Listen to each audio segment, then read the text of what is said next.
Dinadayo na ng iba't ibang ahensya at pribadong kumpanya ang Madronas Jungle Edge Farm sa kanilang lutong kabundukan at nature feels.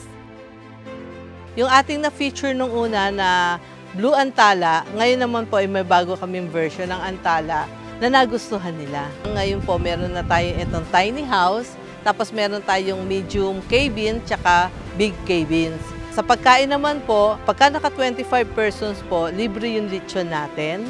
Pagka naka 35 and above po, meron naman din tayong kambing na pwede natin lutuin as papaitan o kaya kinilaw, goat curry at iba pa.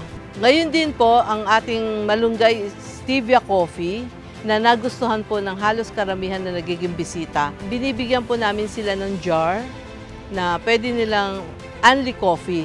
Tikman ang iba't ibang putahe na hatid nila Chef Ninette, Chef Beda at Chef April.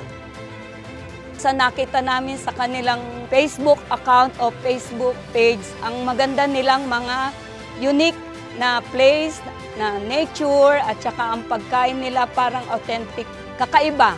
Sinalubong nakalod kami ng welcome drinks with kakanin. At before yun, meron pang Carabao ride.